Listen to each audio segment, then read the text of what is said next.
जय जैनेन्द्र। साध्वी जी, आपका बहुत बहुत स्वागत है। मैं सबसे पहले आपसे ये जानना चाहती हूँ कि एक महिला का जीवन वैसे ही बहुत कठिन होता है, लेकिन आपने एक महिला होने के बाद एक साध्वी का जीवन चुना और जैन धर्म के अपनाया। जैन धर्म के प्रचार प्रसार में आप लगी हुई है, तो ये विचार कब आया? अपने जीवन के बारे में बताएं।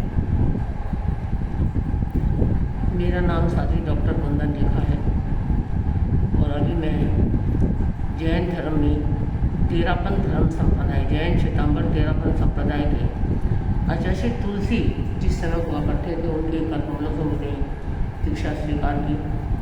उसके बाद आचार्य महाप्रज्ञ जी हुए। अभी वर्तमान में हमारे साधना के जीवन में सहयोग कर रहे हैं युग प्रधान आचार्य श्री महाश्रवण जी। मैं हरियाणा से बिलोंग करती हूँ और मैंने दीक्षा क्यों ली और मेरे मन में भाव कैसे आए, जैसे कि मैं आपसे अभी सुन रही थी कि आपने बहुत सारा काम किया है, आपके पिताजी ने भी, आपके दादाजी ने भी, और महिलाओं के लिए विशेष रूप से ये काम किया है, तो अच्छी बात है। पर ये जो भाव आते हैं कहीं ना कहीं इसमें भी कुछ सेवा भावनाएं छिपी रहती हैं, पर कभी कभी व्यक्ति जान नहीं पाता कि क्यों हुआ, कैसे हुआ। कभी पूर्व जन्म का भी इसमें बहुत बड़ा योग हो सकता है। मुझे नहीं पता ये कैसे हुआ, क्या नहीं हुआ, क्योंकि गृहस्थ जीवन में जहाँ मेरा जन्म हुआ था वहाँ पर सुख संपदाओं की कोई कमी नहीं थी। बहुत सुख संपदाएँ थी, बहुत लाड प्यार में हम पले घुसे, पढ़े लिखे, लेकिन भीतर में एक भाव आ रहा था कि हमें कुछ ना कुछ दुनिया के लिए करना चाहिए, कुछ अच्छे संस्कार दुनिया को देने चाहिए। मुझे नहीं पता मैं कितनी संस्कारी थी, लेकिन मुझे ये निश्चित रूप से जानती हूँ कि मुझे दूसरों को संस्कारित करना है तो मैं अपने आप में संस्कार सहित होंगी ही, तभी भी मेरे मन में ऐसे भाव आए हैं। और मैं एक अच्छे धार्मिक परिवार में पैदा हुई, तो मेरे भाव आए कि मुझे जन चेतना कल्याण के लिए कुछ न कुछ काम करना चाहिए। और उसके लिए मुझे ये मार्ग, जो साधु जीवन का मार्ग है, बहुत ही अच्छा लगा, क्योंकि हमारे पास हजारों लोग आते हैं, हजारों लोगों के साथ हम बैठते हैं, हजारों लोगों से हम वार्तालाप करते हैं, तो बहुत सारी मनस्थितियाँ होती हैं, कोई ऊँची कोई नीची। मैंने लोगों को प्रतिबोध देने का जो जिम्मा उठाया था, तो यहाँ पर मेरा जिम्मा पूरा भी हो रहा है और मुझे बड़ी प्रसन्नता है कि आज मैं जिस स्थान पर हूँ, जहाँ पर हूँ, जिस क्षेत्र में हूँ, यह मेरे लिए वरदान बन रहा है। जैन साधु का जीवन बहुत सारी दुनिया कहते बड़ी कठिनाई का जीवन होता है। रात को खाना नहीं खाना, दिन भर जब भी एक गांव से दूसरे गांव जाते तो पैदल चलना, अपना सामान अपने कंधों पे उठाना, सिर में लोच कराना, और पूरी 5 महाव्रत की अनुपालनाएँ करना। 5 महाव्रत, अहिंसा, सत्य, अचौर्य, ब्रह्मचर्य और अपरिग्रह, उनका पालन करना। ये सब चीज़ें इतनी सरल हैं, इतनी सुंदर हैं, इतने जीवन को सुकून देती हैं। ऐसा लगता है कि हम तो बहुत सारे पापों से बच ही रहे हैं, और इसके साथ साथ दुनिया को भी हम प्रेरित करते हैं कि हम नशा मुक्त बना सकें, सद्भावनाओं की तरफ उनको प्रेरित कर सकें, नैतिक जीवन कैसे जिए, उनको हम बार बार हर बार ये प्रशिक्षण देते हैं।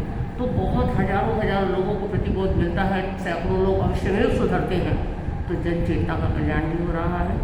तो हमारा लक्ष्य यही रहा कि मैं अपने जीवन को सुंदर बनाऊं और दुनिया को प्रतिबोध दूँ। इसी को मद्देनजर रखते हुए मैंने अग्रवाल परिवार में जन्म लिया, क्योंकि आप भी मेरे सामने अग्रवाल परिवार से बिलोंग करते हैं। मेरा व्यस्त जीवन में जब हम थे तो सिंगल गोत्र में से बिलोंग करती हूँ। सिंगल मेरे पिताजी संसार पक्षी श्रीमान बालचंद जैन और मातुश्री कैलाशवती जैन, जो जैन धर्म के अनुयायी थे, और उन्होंने हमें इस मार्ग पर आगे बढ़ाया।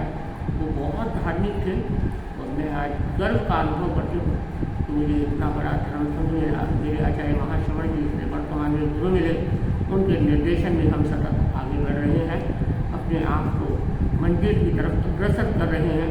राग द्वेष कषाय से मुक्त बनने के लिए सतत प्रयासरत हैं।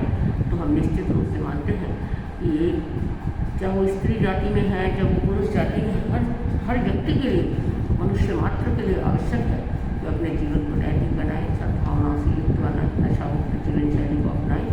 और हमारे गुरुदेव की सप्तवर्षीय अहिंसा यात्रा के माध्यम से उन्होंने ये तीनों संदेश दुनिया में संप्रेषित किए और हजारों नहीं लाखों लोगों को प्रतिबोध दिया।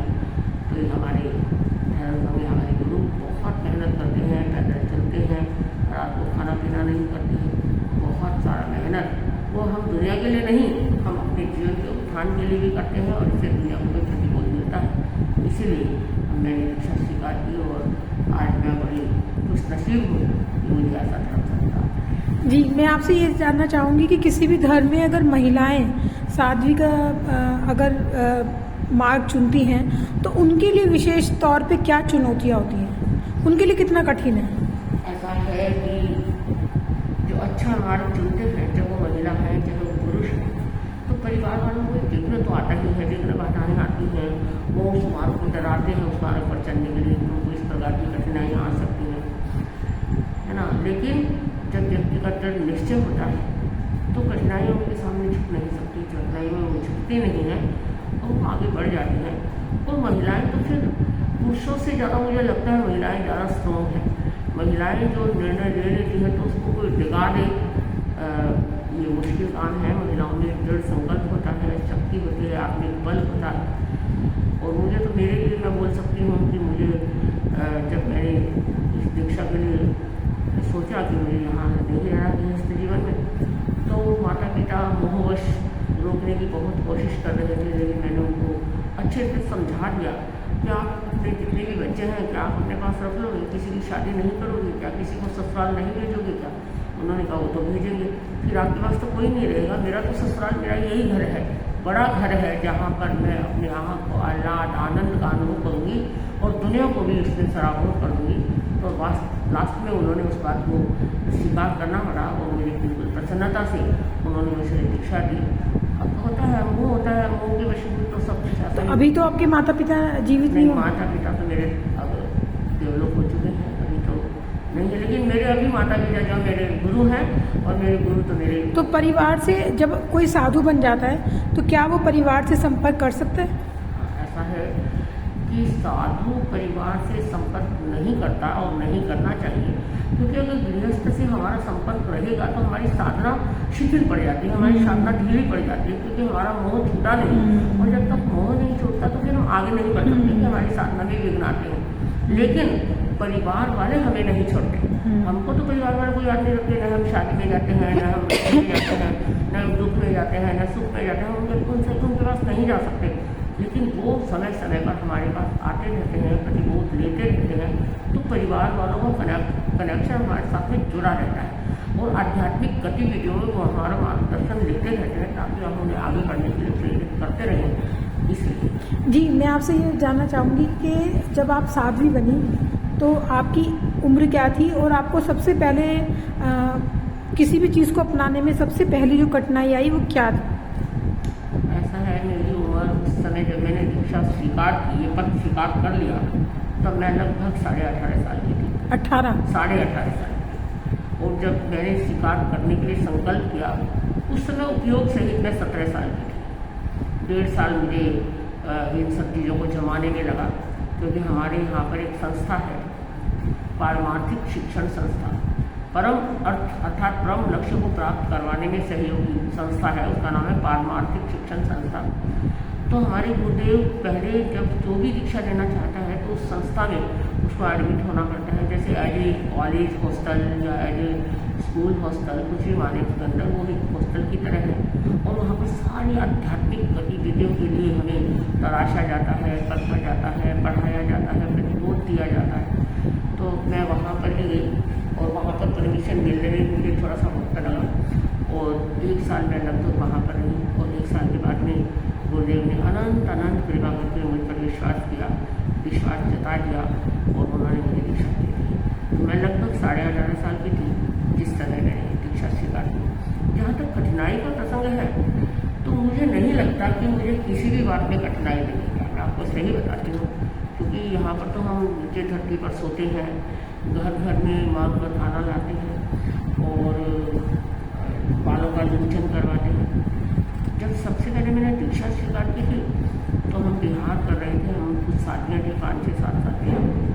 गांव में गई तो गांव में घर में गोलची गए, हम लोग 9 जन लोग थे वहाँ पर।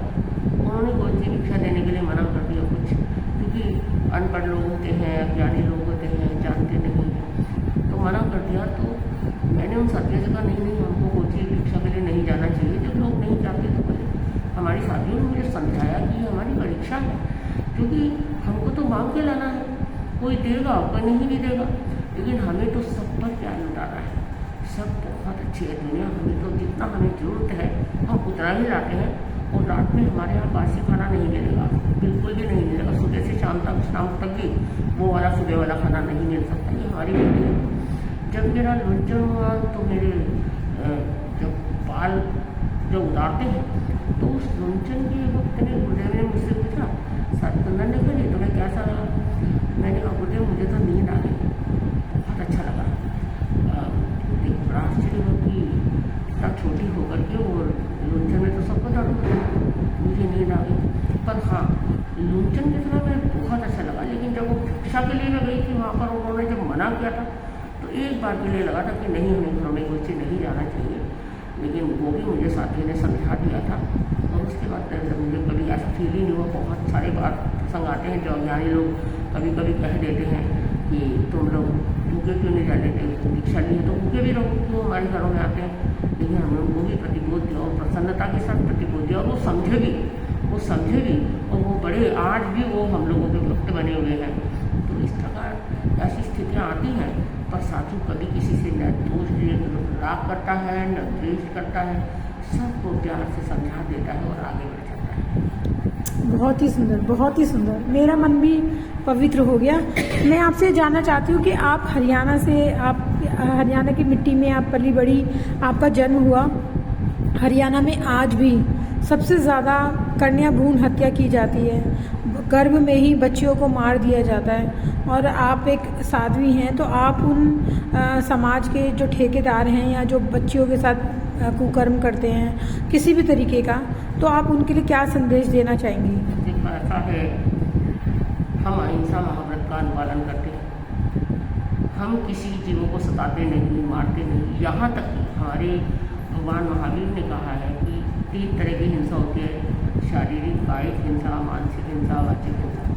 तो कायिक हिंसा तो करते ही नहीं, शरीर से किसी को मारते ही नहीं, वचन से भी कड़वे शब्दों का इस्तेमाल नहीं करते हैं। और हमारे मन में भी वैसे भाव अगर आ गए तो गुरुदेव ने कहा ये भी हिंसा है, तो हम मन में भी वैसे भाव डाला है। और भ्रूण हत्या तो बहुत बड़ा पाप है। भ्रूण हत्या एक 5 इंद्रिय जीवों की हिंसा करना, जैसा हम जीना चाहते हैं वैसे संसार का हर प्राणी जीना चाहता है।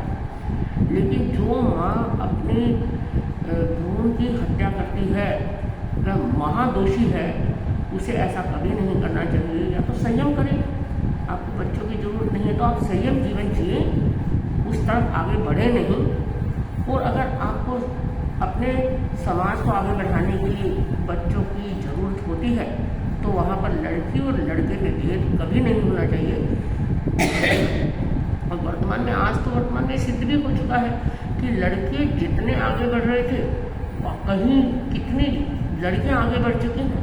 लड़के जो माता पिता की सेवा करने वाले माने जाते थे, आज लड़के की जगह लड़कियाँ कितनी माता पिता की परवरिश कर रही है, हर उनके दुख दर्द में सहयोग कर रही हैं। लड़के कमाते थे, आज उनकी बेटियाँ कितना ज़्यादा कमाती हैं कि उनके बेटे बहुत पीछे रह गए हैं। लड़कियाँ किसी से कम नहीं हैं, लेकिन फिर भी मैं लड़कियों से विशेष रूप से संदेश देना चाहती हूँ कि हम सब कुछ कर रहे हैं, पर लड़कियों के प्रति जानलेवा कभी ना बने, क्योंकि लड़कियाँ लड़कियों की हिंसा कभी ना करें, क्योंकि महान दोष है। लड़कियाँ सब कुछ अच्छे काम कर रही हैं, पर जब यहाँ भ्रूण हत्या का प्रसंग आता है तो कभी कभी मन दहल उठता है कि हमारी लड़कियाँ क्या कर रही हैं। तो कभी कभी मुझे लगता भी है कुछ वातावरण देख कर कि लड़कियों की दुश्मन है। और आज तो ये माहौल बहुत कम हो गया है, तो बहुत ही कम हो गया है। नहीं तो सास बहू का रिश्ता ले लो, चाहे देरानी जेठानी का रिश्ता ले लो, चाहे किस प्रकार ले लो, तो उसमें हिंसा का बहुत सारा माहौल क्रिएट होता था। लेकिन वर्तमान युग अच्छे रास्ते पर चलने के लिए आगे बढ़ रहा है, तो यहाँ पर अभी हिंसाएँ थोड़ी थमी तो है, और भ्रूण हत्या भी अभी बहुत कम हो गई है, बहुत ही ज़्यादा कम हो गई है।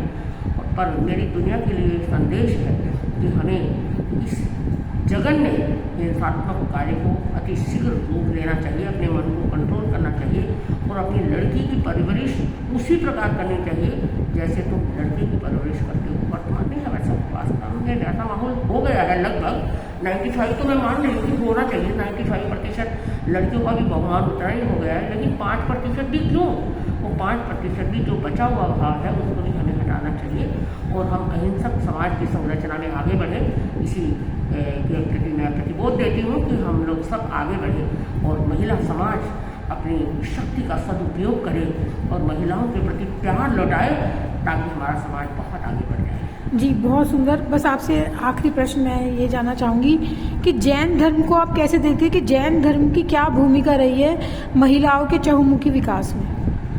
महिलाओं के चहुमुखी विकास में जैन धर्म की बहुत बड़ी भूमिका रही है। अगर हम भगवान ऋषभ इस अवसर्पणी काल का जो ये तीसरा आरा चल रहा था, उस समय हमारे जैन धर्म के पहले तीर्थंकर ऋषभ भगवान हुए, उनके 2 पुत्रियाँ थी, 100 पुत्र थे। उन्होंने अपने 100 पुत्रों को प्रशिक्षण दिया, लेकिन अपनी दोनों पुत्रियों को भी प्रशिक्षण दिया। ब्राह्मणी को लिपि का ज्ञान करवाया, सुंदरी को गणित का ज्ञान करवाया और दोनों पुत्रियाँ, भगवान ने कहा जैसे पुत्र उनके मोक्ष में गए वैसे उनकी दोनों पुत्रियाँ भी मोक्ष में गई उन्होंने। और सबसे पहले इस अवसर्पणी काल में मरुदेवा माता जो भगवान ऋषभ की माँ थी वो मोक्ष में गई, अर्थात प्रारंभ युग के आदि में ही महिलाओं का बहुमान भगवान ऋषभ ने बहुत बढ़ाया। और ऐसे चलते चलते भगवान महावीर की परंपरा जो हमारे 24वें तीर्थंकर की परंपरा, उसके अंदर साध्वी चंदनबाला जिसके साथ कितना दुर्व्यवहार किया गया था, वो बाजार में बेची गई थी, है ना, वो वेश्या को बेची गई थी, फिर एक धनावे सेठ ने उसको खरीदा, फिर मूला ने उसके साथ दुर्व्यवहार किया, लेकिन भगवान महावीर ने उसके बंधन काटे और चंदनबाला को दीक्षित किया। दीक्षा देने के बाद उनको पूरे 36,000 साथियों का ग्रुप लीडर बनाया, सबसे हेड ऑफ इंचार्ज बनाया और वो भी मोक्ष में गई। तो इस प्रकार जैन धर्म ने महिला समाज के उत्थान के लिए निरंतर आगे बढ़े। इधर हमारा टेरापन धर्म संघ जो जैन श्वेतांबर टेरापन धर्म संघ, जिसके अंदर हम वर्तमान में साधना कर रहे हैं, अपनी आत्मा को आगे बढ़ाने का प्रयास कर रहे हैं, यहाँ भी महिलाओं का बहुत बड़ा योगदान रहा है, बहुत बड़ा। और महिलाओं को हमेशा हमारे टेरापन धर्म संघ के आचार्य जी हुए वहाँ से लेकर के निरंतर परंपरा चलती रही। और चौथे आचार्य जय आचार्य हुए जिन्होंने महासती सतारा जी को साध्वी समाज की बागडोर सौंप करके बता दिया कि नारी पुरुषों से कम नहीं है। और वर्तमान में गुरुदेव तुलसी ने साध्वी कनक प्रभा जी को साध्वी प्रमुखा बनाया, अभी आचार्य महाश्रवण जी ने साध्वी विष्णुदेवा जी को साध्वी प्रमुखा श्री जी बना लिया और आज हमारे धर्म संघ में 500 से अधिक साध्वियाँ हैं और 200 से अधिक संत हैं।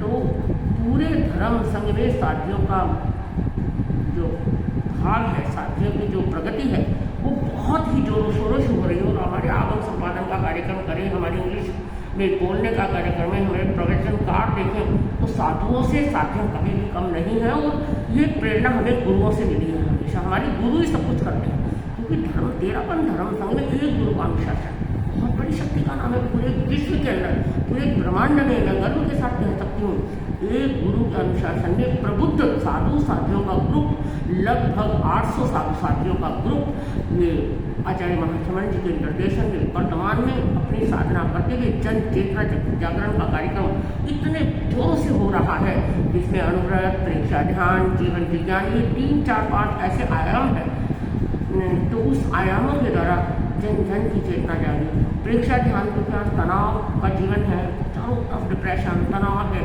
तो आचार्य महाप्रज्ञ और गुरुदेव तुलसी ने प्रेक्षा ध्यान का अवदान दिया, जिसे आचार्य महाश्रवण जी प्रेक्षा ध्यान के द्वारा लाखों लोगों तक पहुंच रहे हैं और उनको तनाव मुक्त जीवन शैली कैसे जिए, वो डिप्रेशन से कैसे बचे, उनको वहाँ प्रतिबोध मिलता है, वो अंदर जाते हैं। अनुव्रत जन जन की चेतना को जागृत करने के लिए छोटे छोटे नियम, क्योंकि हर जीवन की एक आचार संहिता होती है, बिना आचार संहिता के जीवन बर्बाद हो सकता है।